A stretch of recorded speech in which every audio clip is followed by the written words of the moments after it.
Doctor, നമ്മുടെ രാജ്യം സ്വാതന്ത്ര്യം കിട്ടിയതിന് ശേഷം ദീർഘകാലം എന്ന് പറഞ്ഞാൽ ഭൂരിഭാഗവും കോൺഗ്രസ്സുകാരുടെ ഭരണത്തിലായിരുന്നു. അപ്പം അന്നൊന്നും കാര്യമായി ചിത്രത്തിലായിരുന്നു ബി ജെ പി ഒരു ഹിന്ദുത്വത്തിൻ്റെ ആ പിൻബലത്തിൽ അവരെങ്ങനെയാണ് ശക്തി പ്രാപിച്ചത് ഈ ഭരണത്തിലേക്ക് എത്താൻ വേണ്ടും ആ ഒരു കരുത്ത് അല്ലെങ്കിൽ ജനങ്ങളിൽ അവരെങ്ങനെയാണ് ആ അവരുടെ ഒരു തേരോട്ടം എന്ന് പറയാമല്ലോ, തേരോട്ടം അല്ലെങ്കിൽ ജനങ്ങളുടെ ഇടയ്ക്ക് ഒരു വേരോട്ടം നടത്തിയത് അത് എന്ന് മുതലാണ് ഉണ്ടായത്? അത് ആ ഒരു ശക്തി അവരെന്നാണ് തെളിയിച്ചത് ശരിക്കും? ഈ ബഹുഭൂരിപക്ഷ സമുദായത്തിൻ്റെ കൂട്ടായ്മ ഉണ്ടായാൽ മാത്രമേ ബി ജെ പി പോലുള്ള ഒരു രാഷ്ട്രീയ പാർട്ടിക്ക് നിലനിൽക്കാൻ പറ്റുമെന്നുള്ളൊരു തോന്നലിൽ നിന്നാണ് ഇവരുടെ ചിന്തകൾ മാറുന്നത്. അപ്പോൾ ബഹുഭൂരിപക്ഷ സമുദായത്തിന് കൂട്ടായ്മ ഉണ്ടെങ്കിൽ ന്യൂനപക്ഷ സമുദായത്തിനെതിരെയായിരിക്കണം ബഹുഭൂരിപക്ഷത്തിൻ്റെ കൂട്ടായ്മ ഉണ്ടാകേണ്ടത്. അപ്പോൾ അങ്ങനെ ചിന്തിക്കുമ്പോഴാണ് ഈ പറയുന്ന വർഗീയതയോട് ബന്ധപ്പെട്ട് വരുന്ന അവരുടെ ഒരു കാര്യത്തിലേക്ക് അവരെത്തുന്നത്.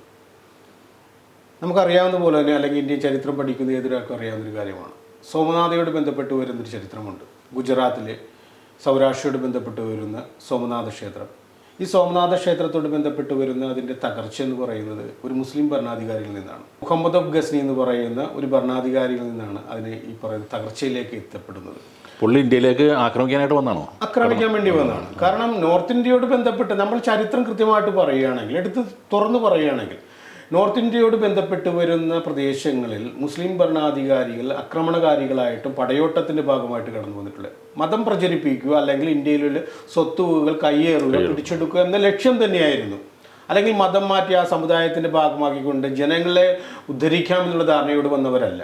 സ്വത്ത് കണ്ടുവന്ന് അത്രക്ക് സമ്പന്നമായൊരു പ്രദേശമായിരുന്നു ഇന്ത്യ എന്ന് പറയുന്നത്. അപ്പോൾ അങ്ങനെ വന്ന ഒരു മുസ്ലിം ഭരണാധികാരിയായിരുന്നു ഈ പറയുന്ന മുഹമ്മദ് ഗസ്നി എന്ന് പറയുന്നത്. അദ്ദേഹത്തിൻ്റെ കാലഘട്ടത്തിലാണ് സോമനാഥ ക്ഷേത്രം തകർക്കപ്പെടുന്നത്. സോമനാഥ ക്ഷേത്രം മാത്രമല്ല, ആ പ്രദേശത്ത് വരുന്ന ഒട്ടനവധി ക്ഷേത്രങ്ങൾ തകർക്കുന്നുണ്ട്.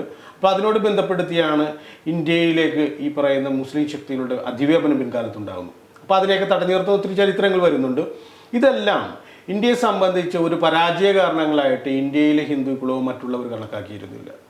ഒരു കാലഘട്ടങ്ങളൊക്കെ കഴിഞ്ഞു പോകുന്നു, ബ്രിട്ടീഷ് ആധിപത്യം ഉണ്ടാകുന്നു. ആ ബ്രിട്ടീഷ് ആധിപത്യ കാലഘട്ടത്തിൽ ബ്രിട്ടീഷ് നയതന്ത്രജ്ഞർ അല്ലെങ്കിൽ അതിനോട് ബന്ധപ്പെട്ട് വരുന്ന വ്യക്തിത്വങ്ങളാണ് ഇന്ത്യയുടെ ചരിത്രം പഠിച്ചിട്ടാണ് അവർ ഇന്ത്യയിലേക്ക് വരുന്നത്.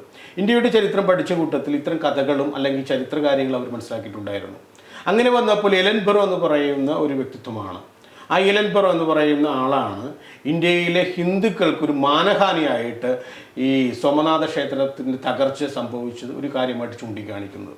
ഇന്ത്യയിലെ ഹിന്ദുക്കളുടെ അവരുടെ അപ്രമാദത്തിന് തകർന്നത്, അവർക്കൊരു മാനഹാനി ഉണ്ടായിരുന്നത്, അല്ലെങ്കിൽ അവരോട് ബന്ധപ്പെട്ട് വരുന്ന അവരുടെ ഒരു വ്യക്തിത്വം തന്നെ ഇല്ലായ്മ ചെയ്യപ്പെട്ടത് മുസ്ലിം ഭരണാധികാരിയുടെ ഈ ചെയ്തികൾ മൂലമാണെന്ന് അദ്ദേഹം പ്രചരിപ്പിക്കുന്ന ഒരു കാര്യം എന്ന് പറയുന്നത്, ഈ ഹിന്ദുക്കളുടെ ഒരു സ്വാധീനം അല്ലെങ്കിൽ ഹിന്ദുക്കളോട് ബന്ധപ്പെട്ട് വരുന്ന സഹായങ്ങൾ ബ്രിട്ടീഷ് ഭരണകൂടത്തിന് ഉണ്ടാകണമെങ്കിൽ ഈ ഒരു കഥ അല്ലെങ്കിൽ ഒരു കാര്യം ഉപകാരപ്പെടുമെന്ന് അദ്ദേഹത്തിന് അറിയാമായിരുന്നു. ഇതിനെ ഏറ്റുപിടിച്ചുകൊണ്ടാണ് പിൻകാലത്ത് കെ മുൻഷി പോലുള്ള ആൾക്കാർ കടന്നു വരുന്നു.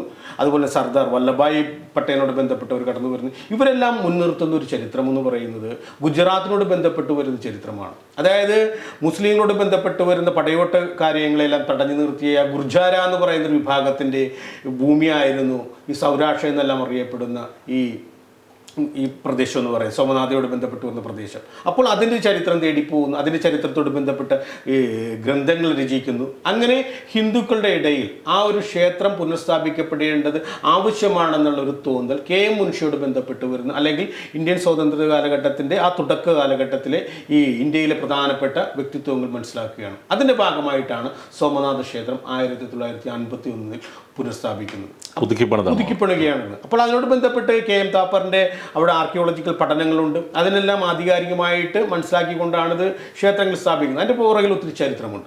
ആ ചരിത്രത്തോടൊക്കെ ബന്ധപ്പെടുത്തി അവിടെ സോമനാഥ ക്ഷേത്രം സ്ഥാപിക്കുകയാണ്. അപ്പോൾ 1951 സ്ഥാപിക്കപ്പെടുന്നത്. ആ സ്ഥാപിക്കപ്പെടുമ്പോൾ സോമനാഥ ക്ഷേത്രത്തോട് ബന്ധപ്പെട്ട് വരുന്ന ഹിന്ദുക്കളുടേതായിട്ടുള്ള അവരുടെ ഒരു അപ്രമാദിത്വത്തിലേക്ക് എത്താൻ പറ്റിയില്ലെങ്കിലും നഷ്ടപ്പെട്ടു പോയ അവരുടെ ആത്മാഭിമാനം വീണ്ടെടുക്കുന്ന തോന്നൽ ചില വിഭാഗങ്ങളുടെ ഇടയിൽ നിലനിൽക്കുന്നുണ്ട്. അപ്പോൾ ഇതിങ്ങനെ പോകുന്ന കാലഘട്ടത്തിലാണ് എൽ കെ അദ്വാനിയോട് ബന്ധപ്പെട്ട് വരുന്ന മറ്റൊരു ചിന്താഗതി കടന്നു വരുന്നത്. അപ്പോൾ ബി ജെ പിയോട് ബന്ധപ്പെട്ട് വരുന്ന ഒരു രാഷ്ട്രീയ ശക്തിയായിട്ട് മാറാൻ ബി ജെ പിക്ക് കഴിഞ്ഞിട്ടില്ല.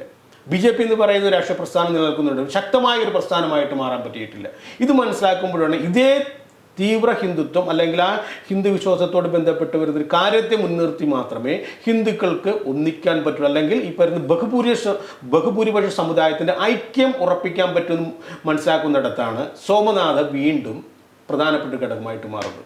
അപ്പോൾ സോമനാഥയിൽ നിന്നും 1992 രഥയാത്ര അവിടെ നിന്ന് സംഘടിപ്പിക്കപ്പെടുകയാണ്.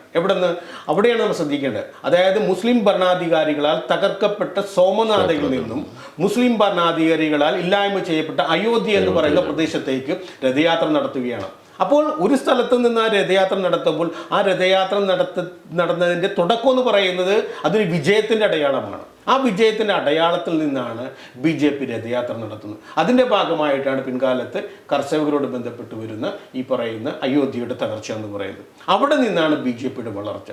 കാരണം സോമനാഥയോട് ബന്ധപ്പെട്ട് വരുന്ന അതിൻ്റെ വീണ്ടെടുപ്പ് എന്ന് പറയുന്നത് ഇന്ത്യയിലെ മറ്റ് ഏതെല്ലാം പ്രദേശങ്ങൾ മുസ്ലിം ഭരണാധികാരികളിൽ നിന്ന് ഏതെല്ലാം പ്രദേശങ്ങൾ വീണ്ടെടുക്കണമെന്നുള്ള ഒരു കൃത്യമായിട്ടുള്ള ഒരു രൂപരേഖ തയ്യാറാക്കപ്പെട്ടിട്ടുണ്ട്. അതിൻ്റെ ഏറ്റവും പ്രധാനപ്പെട്ട ഒരു ഇടം മാത്രമായിരുന്നു അയോധ്യ. അയോധ്യയിൽ ഒതുങ്ങുന്നതല്ല ഈ ഒരു പ്രവൃത്തി എന്ന് നമ്മൾ മനസ്സിലാക്കേണ്ടത്. മറ്റു പ്രദേശങ്ങൾ അത് വ്യാപിച്ചതിൻ്റെ ചരിത്രവും നമ്മളിപ്പോൾ ഈ വർത്തമാന കാലഘട്ടത്തിൽ മനസ്സിലാക്കിക്കൊണ്ടിരിക്കുകയാണ്. അവിടെ നിന്നാണ് BJPയുടെ വളർച്ച. ആ വളർച്ചയ്ക്ക് ഏറ്റവും പ്രധാനപ്പെട്ട ഒരു ഘടകമായിട്ട് വർത്തിച്ചത് കൊണ്ടാണ് BJPക്ക് അധികാരത്തിലേക്ക് എത്താൻ പറ്റിയത്.